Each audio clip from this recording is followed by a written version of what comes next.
The advice and opinions expressed by the host of Autism-Live and her guests are meant solely as suggestion and should not be in any way construed as child-specific advice. The Center for Autism and Related Disorders advises working with a board-certified behavior analyst who has experience with autism before starting any intensive behavioral intervention. Any choices you make in determining your child's treatment are completely at your own discretion.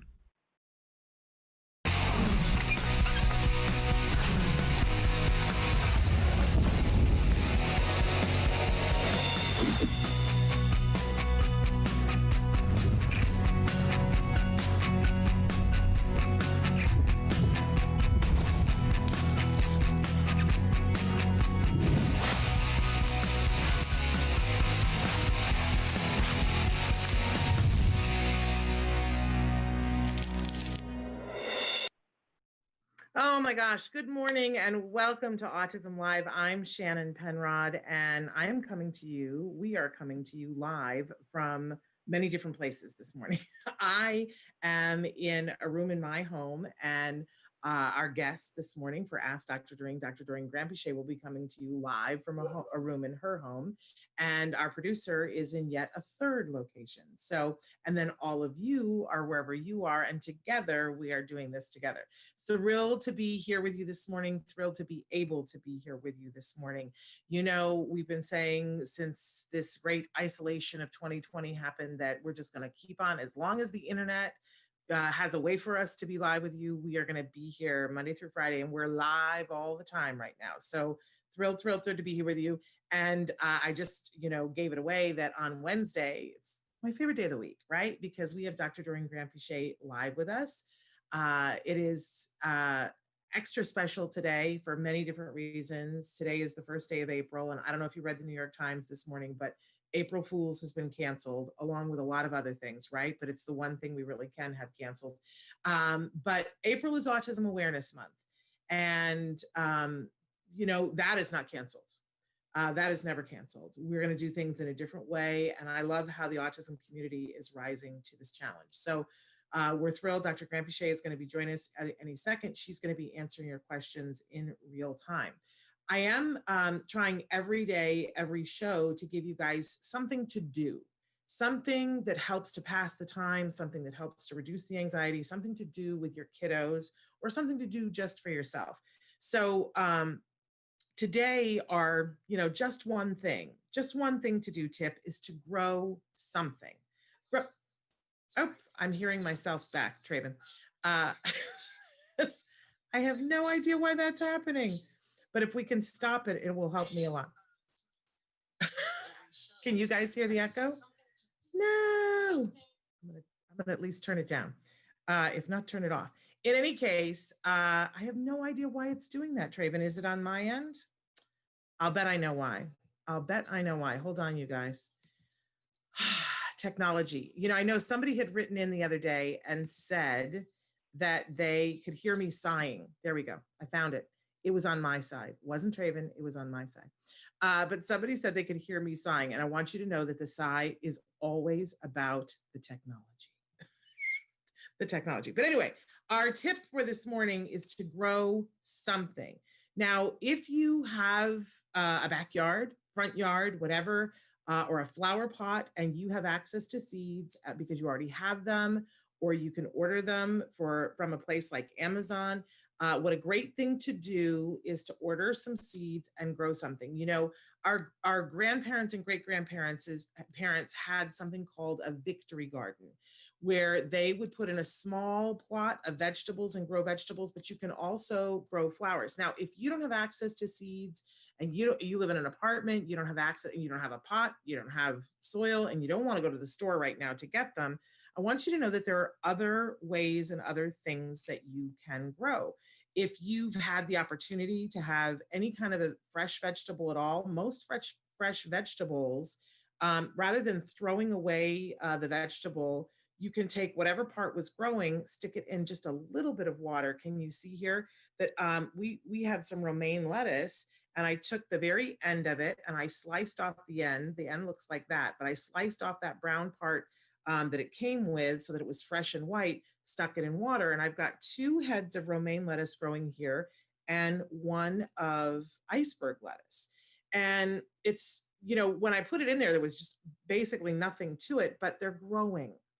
And every day I get to look at it and it's super fun. We also have this with potatoes. You know how you go to use one of your potatoes and it's got the little shoot coming off of it and you want to cut that off? Well, when you do cut that off, cut a little bit more off, stick that in a little bit of water and you will have potato plants. You know, The Martian with Matt Damon, grow potatoes, be like the Martian. Now I've got one more thing here in my mason jar. Do you like my props? I'm growing some broccoli sprouts. If you have any, or you can, if you have the opportunity to order these are great because I'll show you in a couple of more days. This will be filled with really healthy broccoli sprouts. They're super cheap to grow. You just have to soak them for 8 hours and then you rinse them every day. Now I have a little screen here, but you could put a piece of fabric in a mason jar or in a regular cup and just strain them every day. You have to rinse them every day and then let the water drain out. But this will be filled with something really healthy for you to eat. As we have a little bit harder time getting fresh groceries, that might be a super project for you, for your kids. And then you just sprinkle them on whatever you're eating. And they're healthy, they're tasty, they're crunchy, and super fabulous for you. And you can grow it right on your counter. But what's fun is that your kiddos can look at it every day and it gets a little bit higher. It kind of gets exciting. And for me, it helps to measure the passage of time and to show that things are growing, things are moving. It's a very mentally healthy thing for me, the garden. So do what you can, grow what you can, have an experiment. Take the top, if you've got a pineapple, take the top of that, have your kids say, what could we possibly grow, and have experiments. If you can get a hold of some bean seeds, that's what most grade schools would have been doing right now with little kids, is growing bean seeds. You can grow them in a Dixie cup with a little paper towel dipped in water. I know, I get excited, Dr. Grampuchet. There she is. There's Dr. Grampuchet. I know you love to grow things, right? You're a gardener. I do, and I have, and good morning, everyone. And I have the entire front of my house is a couple of years ago, I decided to start growing succulents.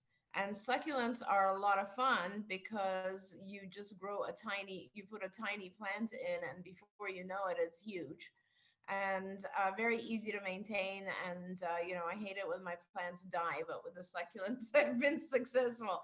It is definitely a fun thing to do and a peaceful, wonderful thing right now. I guess for me, I honestly, I've become way more busy than before.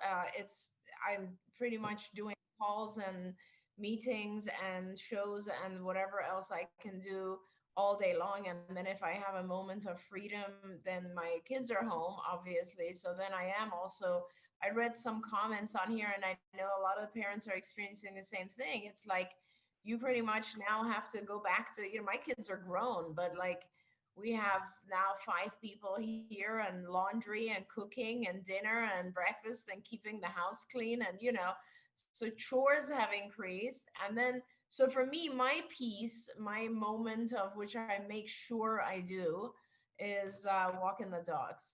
And I love walk the dogs, and I have 3 dogs, so I basically will go on at least 2 walks a day.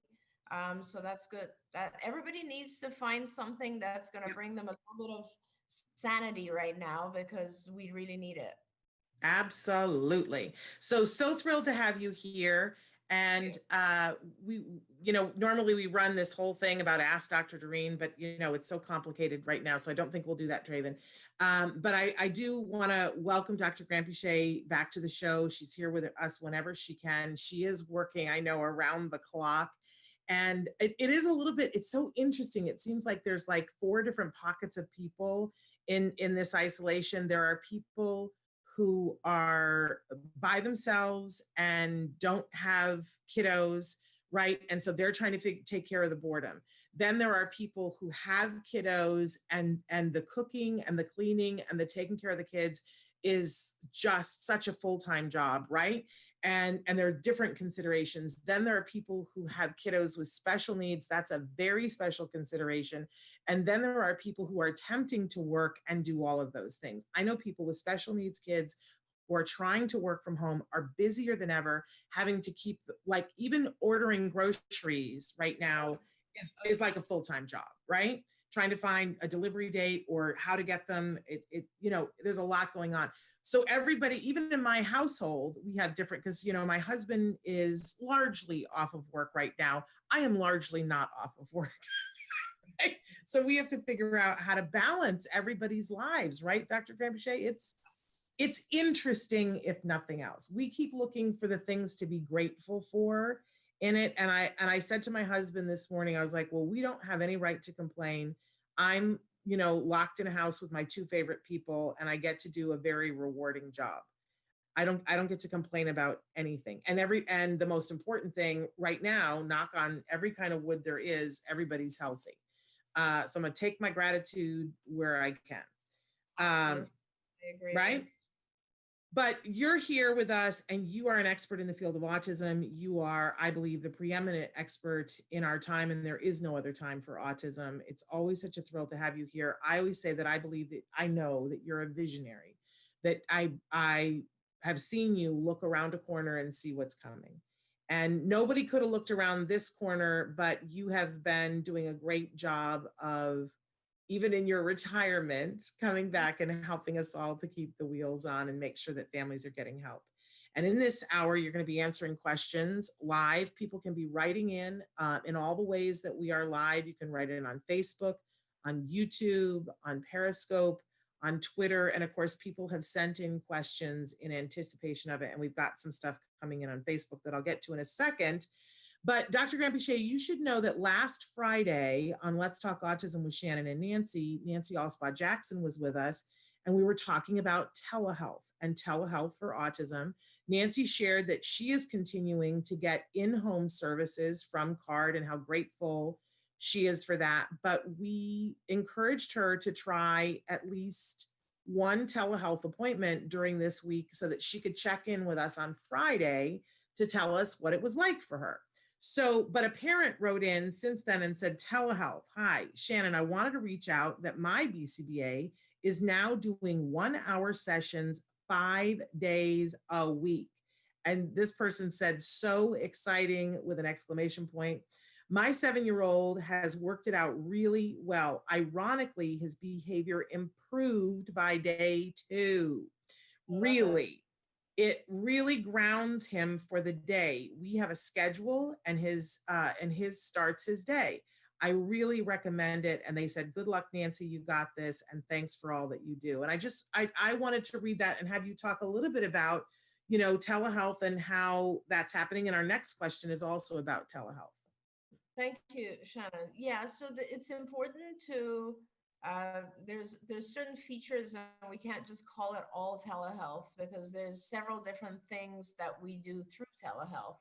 So first of all, yes, I do want to reiterate to all of our viewers that we at CARD, at least, are continuing. We've never stopped. We are doing in-home services. We did not stop. We are exempt. In fact, not only are we exempt, we are asked very specifically to continue providing help to our families, because the service that we provide is considered medical necessity, and everything that's medical necessity is healthcare. So we are classified as some of those healthcare providers who need to continue going to the homes. So our process has been, we will ask families if they're comfortable for us to go to the home, and then we will reach out to our therapists and ask them if they're comfortable, because we really don't want to force anyone to do anything they don't want to do. So, and wherever possible, if we have therapists and we have families, we pair them up, and then the children are receiving ongoing services. Now, where that isn't possible for one reason or another, we will do telehealth. And our telehealth services are currently of 3 different types. So one is what this mom refers to, which is supervision, perhaps. And that is the supervisor, the BCBA, will do telehealth with the child and the parent, and will discuss activities that they can do at home, and so on and so forth. a lot of our BCBAs are actually doing therapy as well during this hour. In addition, or 2 hours or 3 hours, whatever we're able to book. The second thing is we're doing a lot of parent training. And I know for those parents who are super busy right now, it doesn't make any sense. But those who have any time at all, if you're not working, for instance, or if your work schedule has lightened up, this is the time to catch up on your parent training, obviously, because you have a little bit more time. And we certainly have the ability to provide that. And payers, all of the insurance companies are authorizing an endless number of parent training hours. They want us to really kick into gear with parent training. So that is the second thing. And the third service is therapy itself, is therapy via telehealth. And obviously, some of our children will not be eligible or won't benefit from this. So if it's a child, I read a couple of comments over the last week, like there was a parent who said, I don't know if I can do this because my child, as soon as he turns on the computer or as soon as I set it up, and as soon as he sees his therapist, he runs away. And so there are certain cases where we will definitely need help. We've done a whole training that exists, which is called doing telehealth with the facilitator in place. And that would be anyone, a parent, a sibling, a helper, someone who is in the home who can help us just keep the child's attention focused on what is going on the screen. And then the therapist runs through their programming. And the programs have all been modified. I want to say that too. All of the programs have been turned into visual programs, easier levels of programming. We're not placing massive demands. We're making the sessions a lot of fun. Lots and lots of reinforcers have thrown in. And all of this because we don't want to evoke challenging behavior in the home and then kind of let you deal with it, right? So that's not right. So essentially, the therapy telehealth has taken on a different form. Now, with all the modifications, there's still other children or adults who just won't benefit from it because first of all, there's a whole group of people who don't have access through a computer or an iPad or internet. I am separately through my nonprofit organization ACT. We're trying to fund that. Shannon, I don't know if you know, but the board, I got the board to approve that we will be spending $60,000 now for families through ACT. And some of that will be just helping purchasing iPads, things like that. But some of it will just be food cards and grocery cards and so on. But that aside, that's amazing. Thank you for that. Absolutely. And I'm very excited about it. And I'll talk to you about it. We're just modifying the website right now to allow people to request this money. So that aside, for some of our kids, they are aggressive, for instance. And, I read a email that you had sent. And honestly, if it's a child who or adult under normal circumstances would require 2 behavior therapists to do anything, it would probably be best right now not to attempt to push that individual too much because you don't have experts in the house managing the behavior. So for some of our individuals, it's just not possible. Let's say they cannot pay attention to the screen and so on. Our clinical team is one by one, our supervisors are one by one evaluating if there are activities that can be done with our children online. And if there are any, we will engage, and we're having all of our operations managers contact all the families again now to ask them if they would like to take on some form of telehealth.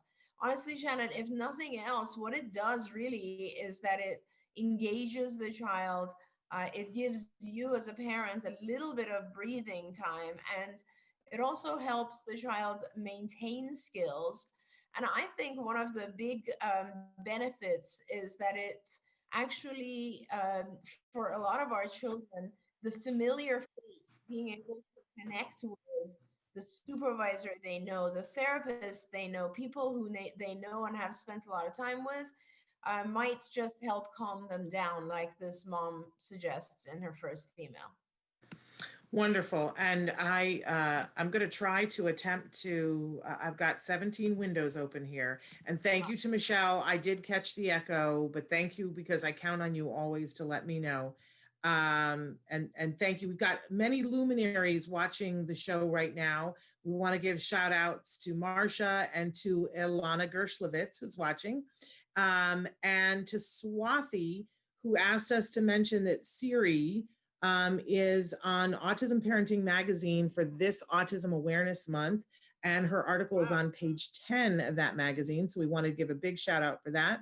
Bonnie wants to know, is there a way to apply an intelligence test to a 6-year-old that does not have conversational speech? He only mands. Yes, definitely. There are a lot of intelligence tests that were specifically designed for hearing impaired children. And so there's no verbal instruction or verbal response required. There's many of them. My favorite is the lighter, but there's a lot of them. There's at least 2 very, very good ones. So yes, they can do that. Okay, and Johanny wants you to know that I am loving our telehealth for my 7-year-old with ASD. I hope more providers will be offering this, which is really a wonderful thing. Terry says, I'm trying to sort out homeschooling. That's a hard thing, but we have a bunch of, I wonder if there's a way that we can post it.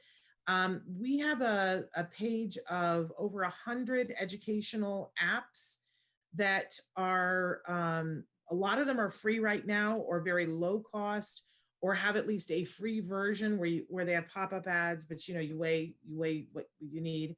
Some of them are, it's a free trial for 14 days. I'm going to see if we can find a way that we can post that for you guys, because we have a list that we're working on, but there are a lot of really great things. And I want to hear from you, Dr. Granpeesheh, too, but we're having a lot of people that say that what the school is dishing out is not edible for their kids in terms of educational programming. But there's a lot of online curriculum, especially Khan Academy, KHAN academy.org. It's all curriculum aligned, but it's paced differently a lot of times, and it's from pre-K through graduate work. A lot of times that can be beneficial for our kids.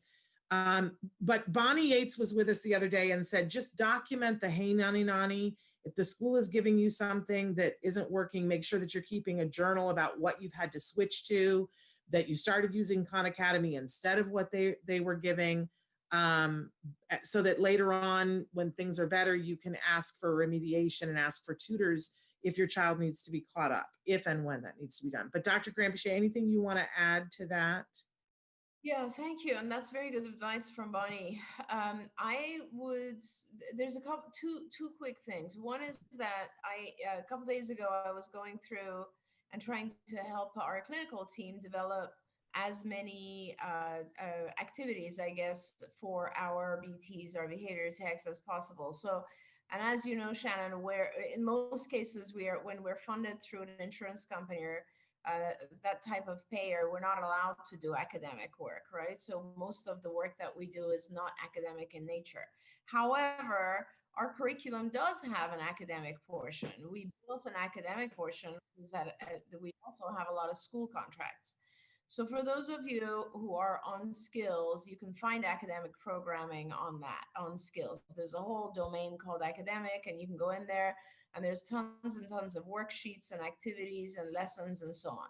That's first. Second, as I was looking at all these, I was trying to just find old things, and I went back and I realized that back in the day, when you've done this for like 30, 40 years, you have a lot of material you can count on is still somewhere.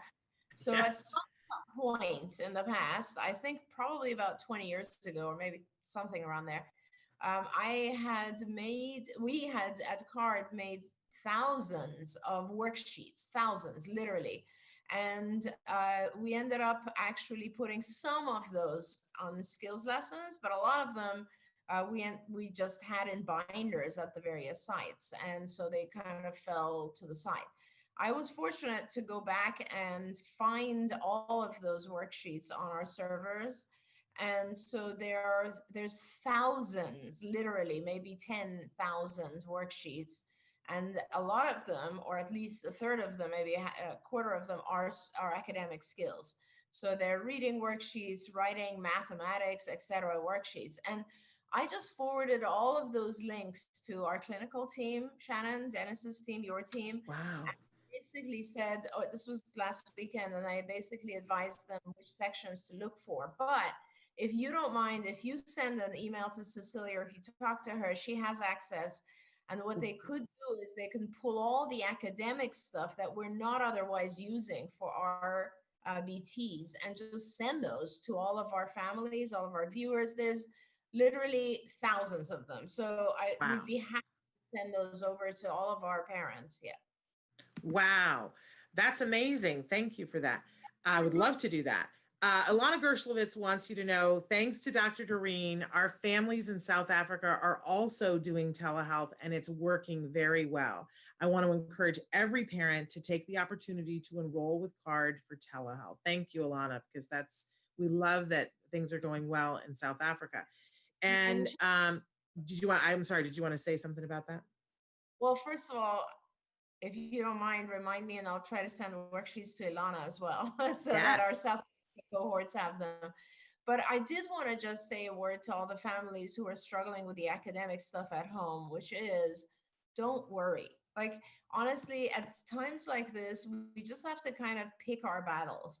And a lot of times, like even when under normal times, right? Normal times, I would have parents come to me and they would have, let's say, a child who's 7 or 8 years old and they're getting into second grade, and academically there's a lot of pressure and the child has no time for anything else.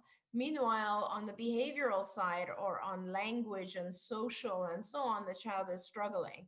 So it isn't just now. Over time, we often have it where there's just not enough time for everything. There's just not enough resources for everything. And we have to pick those things that are the most important.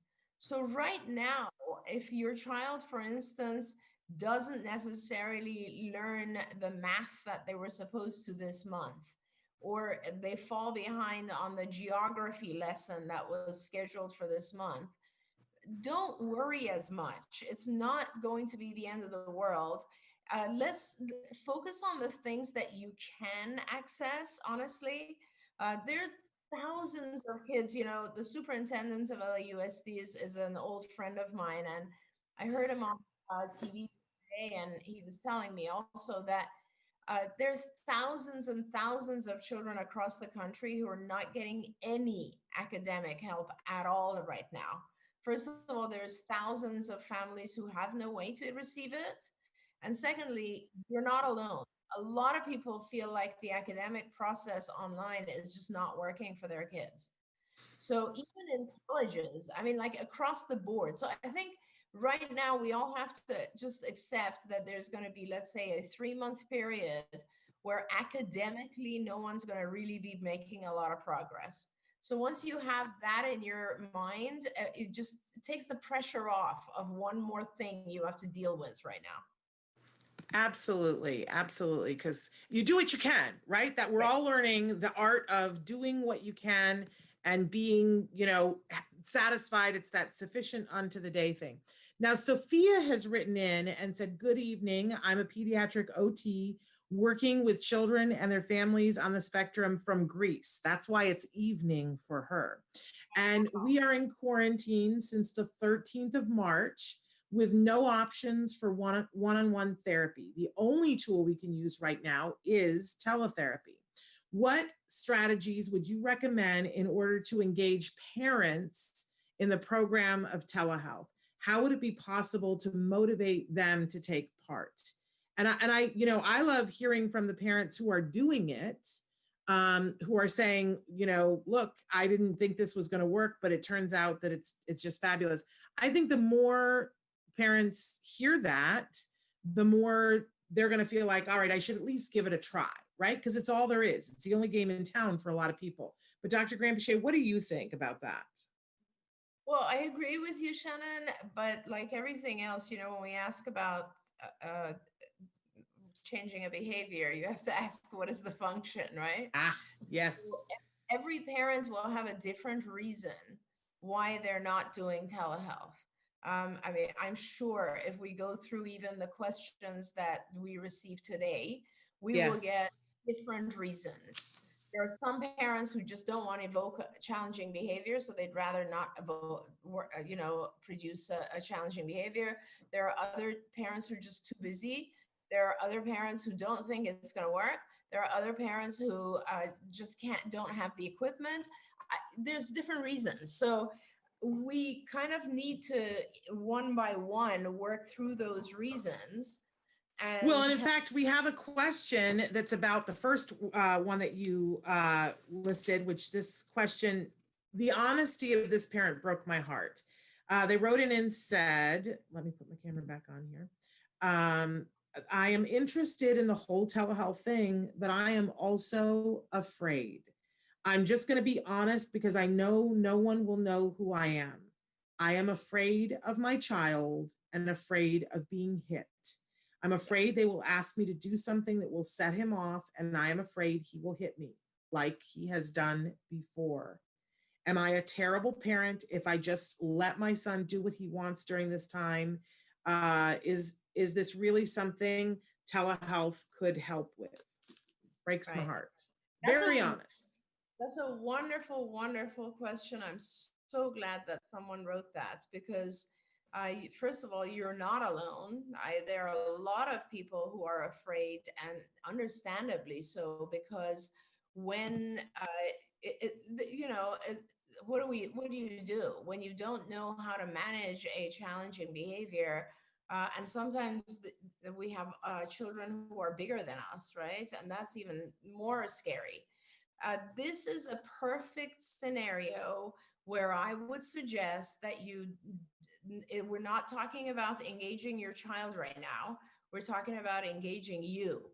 This is very perfect timing for you to get trained as a parent. So think about it. At some point, I was afraid of every child too, right? That was like 40 years ago. Then I became trained as a therapist. Then I was afraid of some kids.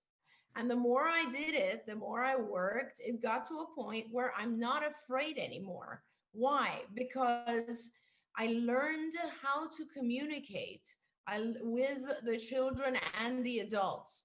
I learned what frustrates them. I learned how to be rewarding enough so that the child can tolerate what I'm asking them do. I learned how to reduce my demands and make them very tiny demands with lots and lots of reinforcers so that I don't evoke behavior, but that's so that I am rewarding the child very gradually changing their behavior. That's called shaping. You learn these techniques through our parent training. And I promise you, it is like a new language. You learn how to interact with your own child so that you're not afraid and that you're on a level playing field so that the child wants to do stuff that will get those rewards. So I really recommend that instead of worrying about like, oh my gosh, what if I do anything that's going to do some parent training? Take this opportunity, even if you do 1 hour a day, that's it. It will truly change how you see behavior, how you manage behavior, how you deal with it. All of our therapists, they start out, they're young kids, they don't know what they're doing.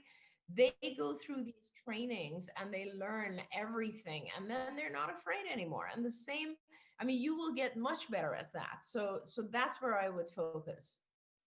Wonderful, wonderful advice. We got a lot of people writing in excited about the worksheets and thrilled about the worksheets. One parent in particular is saying, where can we get copies of those worksheets? We're going to work out something so that we have a way for you guys to connect to those worksheets. And I will have more information about that on tomorrow's show for you. And by the way, you guys, if you haven't heard, Dr. Temple Grandin is going to be live with us in this exact format tomorrow for World Autism Awareness Day. And so thrilled, and I will on that show be giving you more information about where you can get those worksheets. Nikki in particular is saying that she is trying her best to parent an adult with regression on life skills, and that she would like some worksheets having to do with life skills. And, one of the things that we haven't talked as much here during this show is about skills and skills for living. And Nikki, Yes. I really think that skills for living would be something that would really, really help you. I also, Skills has asked me to let everybody know, Dr. Granpeesheh, that they have some very special free parent training that is available to parents on IBT, the Institute for Behavior Training. It's ibehavioraltraining.com. And they have daily trainings on ways to help parents at home, and they are free right now. So please go to ibehavioraltraining.com. Tell them that you want that free parent training that's specifically, you guys, designed for when we're in this emergency. Like, how can parents cope with this emergency? And we thank Skills and IBT for being a part of that. But Skills Living, if you go to skillsforautism.com and check out Skills Living, it is for those older kids. And it does have worksheets in there for those life skill things. And Dr. Granpeesheh, I don't know, in the worksheets that you were talking about, are there things that are for life skills as well? There might be. I don't remember now because, like I said, there's so many of them. But I agree with you, Shannon, that going to Skills for Living is a better place for an adult. Mm-hmm. You have so many more resources, not just worksheets. But if you just go to Skills for Living, trust me, it is very beautiful. It's a very easy site to maneuver. The licensing, I don't know what they're doing with licensing right now. It might be free, it might be very low, but whatever it is, it's worth it, because you'll go in there and you'll see so many ideas of what to do specifically.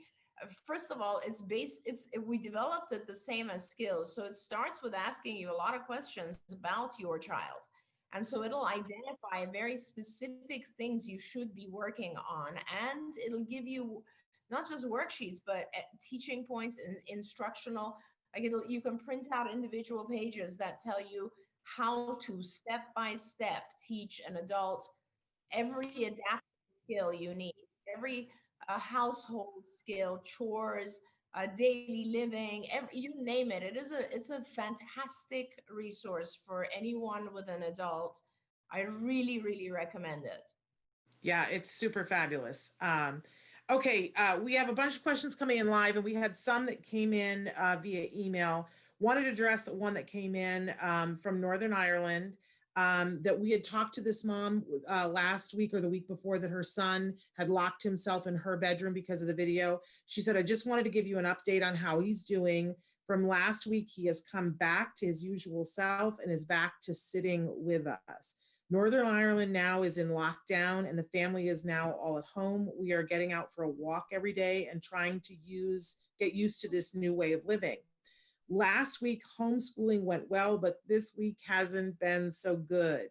He's getting very frustrated, and this is leading to physical aggression. Is it better to ease up on schoolwork activities, especially writing, which he finds really difficult, and just focus on doing fun things together? And she says, I'm afraid in case he loses skills during this time, but I also don't want to be faced with aggression, outburst when it comes to completing tasks. I really appreciate your advice. Excuse me. Many thanks, and stay safe. Yes. Thank you for that. Thank you. Yes. I would agree that you should ease up. It doesn't mean that you should completely stop. It means that you should make the content easier. So let's say he's supposed to be writing I don't know, full words, now go down to single letters. Like, make the content easier, make the session that you're requiring it shorter. So you, instead of doing it for half an hour, you're now doing it for 10 minutes, and increase prompting, modeling, and increase reinforcers. That's how you make something easy. and you don't stop it altogether, because coming back to it will be very difficult, if at all possible. But you just reduce it and you make it so that it is in his easy set of things to do. Yeah, and can I add to that, because former school teacher here, guilty as charged, that and a mom of a young man who struggled with the writing thing. And like everything else, there are so many different components to writing that what we discovered is it's really important to know what is the aversive part of writing, because, well, right, yeah. But there are all these different, like if you think about it, part of writing is your fine motor skills and being able to grasp whatever the thing is. Well, that can be worked on separately without writing. That's super fun. Go to Pinterest and find all the OT exercises to develop pincer grasp is what you want to look for, right? But it could be that their eyes are having trouble focusing as they write the pencil. And that was certainly something that my son was having. And there are a bunch of eye exercises in skills in the ocular motility portion of skills that you can work on, eye exercises that help them to read and to track when they're writing. For some kids, it's the connection between the brain and the hand and what they're thinking. They can't get their hand to move fast enough, but they prefer keyboarding, right? For other kids, it's that they don't know how to get the thought into a sentence. Like one of the things that we did with our son was we had one of those magnetic boards that it was like for writing poetry on your refrigerator, but it had all these words, and he could take the little magnets and he could make a sentence, and then we could change it with him and go, what if we put it this way? And he learned syntax from using magnets because we took the hand portion out of it. So there are so many different ways to work on shoring up the writing skill without working on writing. I just want to throw that out there. There are a lot of, like, you can build up the whole hand thing so much easier not in writing. Do you know what I mean? These are great points, Shannon, and I'm really glad there's it goes to the point of just reminding everyone and that every child is very unique, and not just bothers them, but also what their abilities are. And so many times I've seen children who have difficulty with something, and we're trying to figure out what it is, and we're pushing it and pushing it, and we realize, oh, it's something entirely different than what we thought. Like the binocularity issue that you brought up, the being able to focus both eyes on a moving target. It's so hard for so many children. The distance is so hard for so many children, the distance of the stimulus to the eyes. There's so many things like that. We just don't think about them because they all develop naturally for us. Right. But for a lot of people. Absolutely. Okay. We got another question that was written into us. And it was a parent who's very grateful. We are doing, for our card parents, we're having a daily webinar with them. And she wrote in to say that she's really glad for the webinar. But her son is banging his head, and it has increased. They are a card parent. It has increased since their clinic has closed, and now things have gone back to the home. She says, we have his therapist come to our house, and I have seen increased behavior such as head banging, scratching, and biting. And she asked two questions, and we've been working on this separately, but I also wanted to discuss it with you. She's asked, how can we continue our home sessions? And we're working that out for her. But she also wants some advice from you about what can be done to stop the behavior, because I don't think that currently what we're doing is working. And I know that you've said before on the show that everybody is likely seeing an increase of some behavior, right? But when it's something that's a head banging, it's a particular concern. Yeah, absolutely. And I mean, if you're receiving in-home services, I would really reach out right now to your supervising clinician, so your BCBA. This is the exact kind of thing that should be done through, when the therapist is there, the BCBA should be calling in, Skyping in, or Zooming in, and looking and determining what the function is and giving you a game plan. That is really, really important. We do not want to be evoking behaviors and then leaving. So your BCBA needs to see when it's happening. Absolutely. And we've been working to help her to get more support in the home. I got a particularly poignant one here. I'm so exhausted and overwhelmed, and I'm not seeing the light at the end of the tunnel. I have 3 boys on the spectrum, and normally I have a ton of help and they have a ton of activities. That is all stopped, and it is just me with them. I need to be Oh, teacher, therapist, OT, and cook and maid.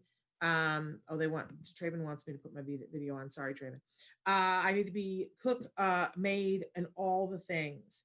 If you could just tell me something I could do with them to occupy them while I heat food. Praise God for you being here and speaking hope to all of us in this mess. And I'm sending this mom a hug. a big Goodness hug, gracious. Yeah. honestly.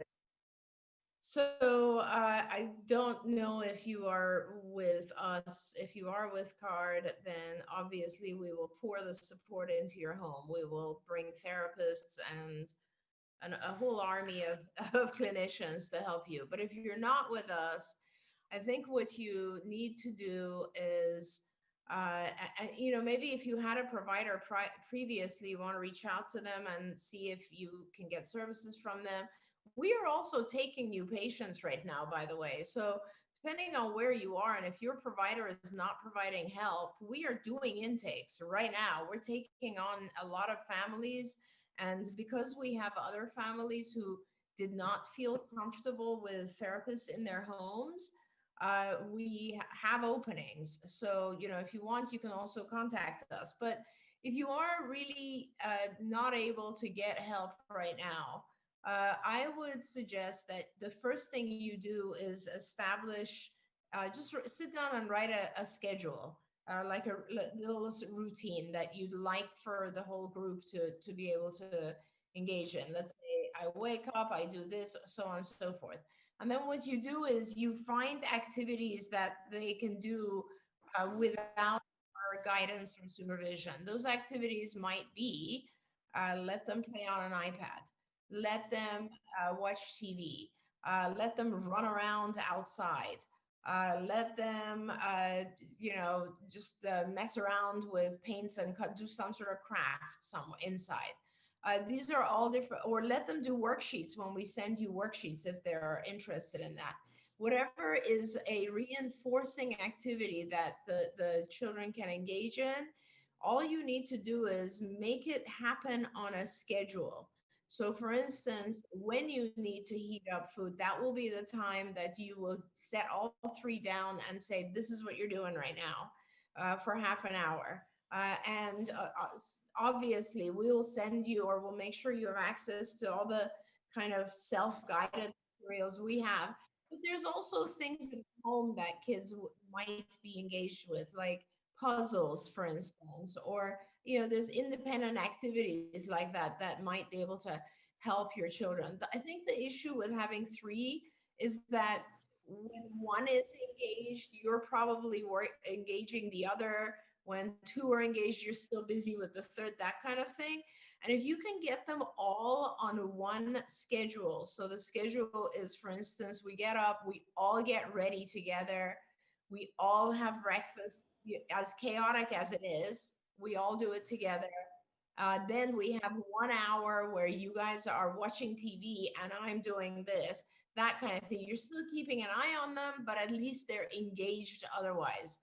And that's making a lot of assumptions about their functioning level. So forgive me ahead of time if any of you just don't relate because, you can't even have your child watching TV, for instance. Yeah, but there are some amazing things that are available. I keep talking about PBS.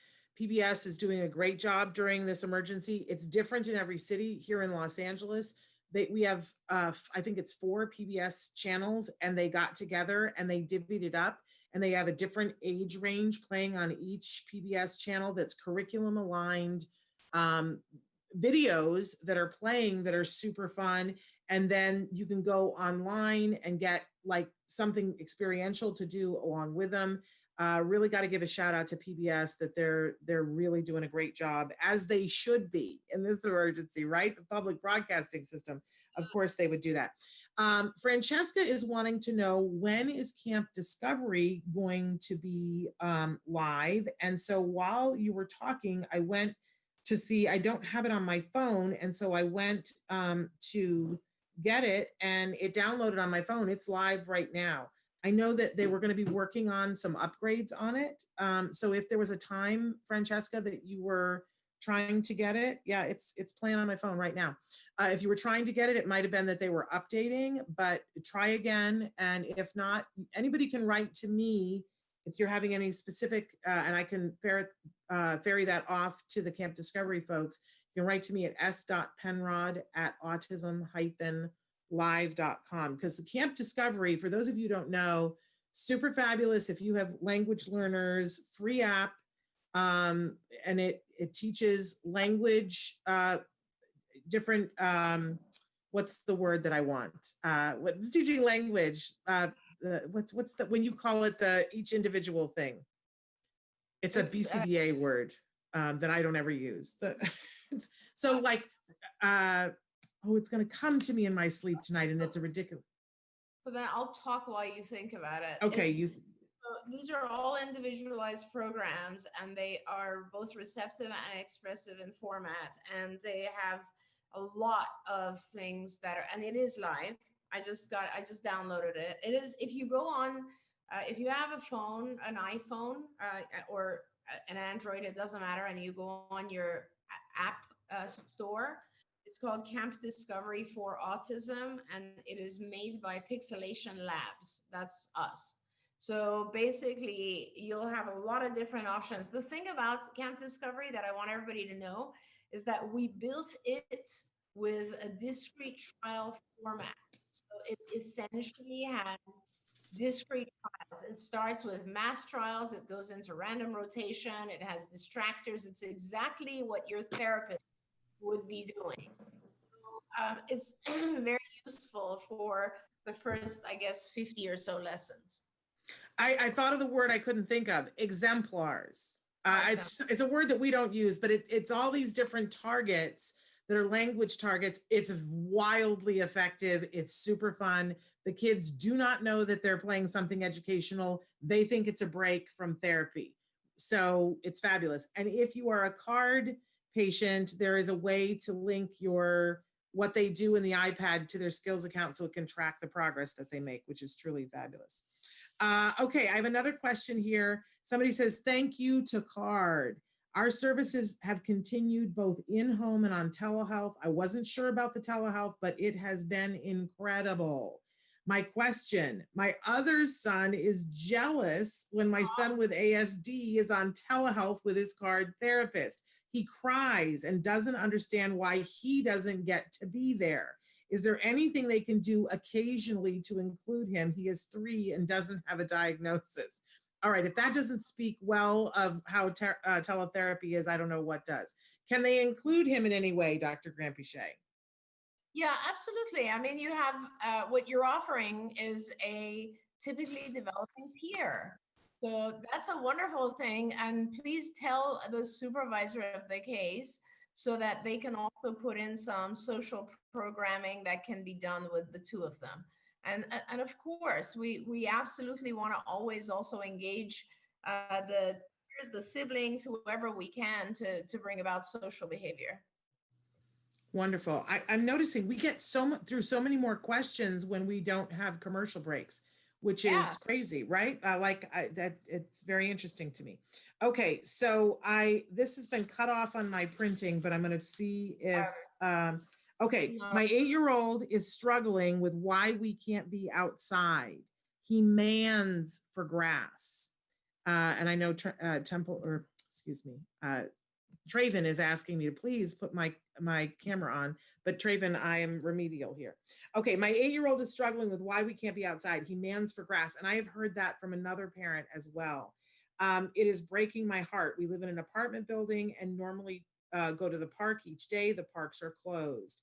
I have a friend who offered to let him play in her backyard, but I don't think we can even do that now. My husband is presumed positive, but can't be tested.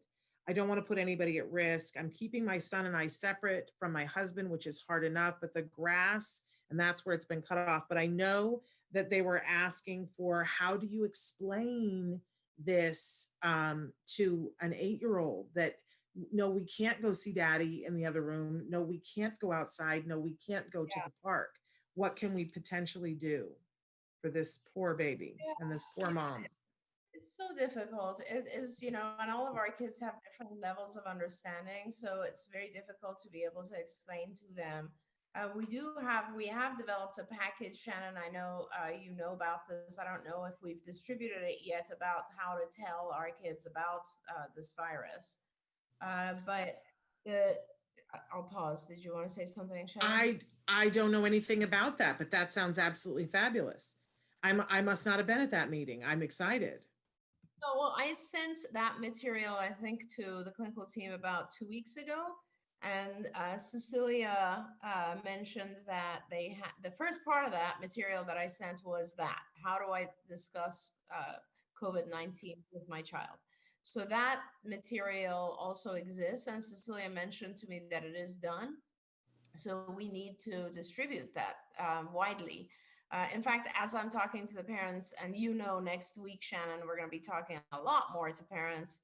Yes. I'm a list of, we somehow need to produce a location where we can distribute things to families readily, because we do have a lot of material we should be sharing with the families right now. Going back to the grass issue, I would ask if the parents to identify what it is about the park and try to replicate those features, if not the actual complete experience. So, for instance, is it the texture of the grass that your child enjoys? If that's the case, I don't know, can you get your hands on some turf? If you can, you could actually, honestly, if you can order some turf, it'll come to your door. Take a room and turn it into a park. Put the turf on the ground, even if you can't. Do the other things that are similar, like maybe paint the walls with your child so that there's flowers and things that resemble a park. Is it a playground equipment that he's missing? If that's the case, maybe you can, with assistance, of course, try to set up a little what are they called, like like a in-home jumping gym type thing, using boxes and chairs, where he would, an obstacle course, that's the word I was Yes. looking for. An obstacle course where you do it in a room where he can get to go in and out of things. Try to figure out what it is about the park that he's missing so much, and bring that about somehow to some extent for him in the house. And also, like everything else, I think it's a matter of being able to like give our children a distraction, something that will take their mind off of the thing that they're focused on. And you can replace any kind of obsession with something that is more reinforcing. So if you can try to find a distractor that is perhaps in a different way reinforcing, that'll work too. Yeah, absolutely. What I'm loving, what I see online are parents who, okay, here's the perfect example. I have a friend who has 7 children. And I said to her, good heavens, how do you manage with 7 children? And she said to me, well, at a certain point, you let go of the idea that your floor is going to be clean, and you let go of the fact that you're not going to have fancy art books on your coffee table, right? You just get your house ready to have 7 children and have them be home all the time. And I'm seeing parents online who are like struggle, but then they stop for a second and go, okay, when I was a kid and I didn't have an iPad, and if you had an iPad as a kid, because I know a lot of you are younger, but like call an older relative in your family and say, what did you do to play as a kid? And I will tell you, because I remember when we would have blizzards and we would be snowed in, and we would take the cushions off the couch, and we would, I do not recommend this, but we would take them and use them as toboggans to go down the stairs. Do not do that with your kiddos, right? But we would build pillow forts and blanket forts, and we would have treasure hunts, and we would turn the living room into an obstacle course. And the parents that I think are having the most peace of mind right now, and their kids are having the most fun, are the ones who say, rule book gone, what can we do? Let's have some fun. Let's not worry about everything else, but let's just have and create a home in which, so, he's loved the rules in the park. Like you were saying, I just got this visual, Dr. Grampiche, of even if you can't get turf, they make, I know because I had to order it for a Minecraft birthday party, they make tablecloths that are like fake grass. There And you they're go. not even that expensive, right? And you could get a tablecloth for a Minecraft party, put it on the floor and say, we're going to play park now, and make your child participate. What else do we need for the park? And I can picture, I want to see pictures of people doing this. It'd be fun. Fun. All right, we are out of time, as much as I hate this, but Dr. Grampiche did mention, and I want you guys to know this, that we are expanding our programming next week. Next week is very special because it is Card Spirit Week at Card.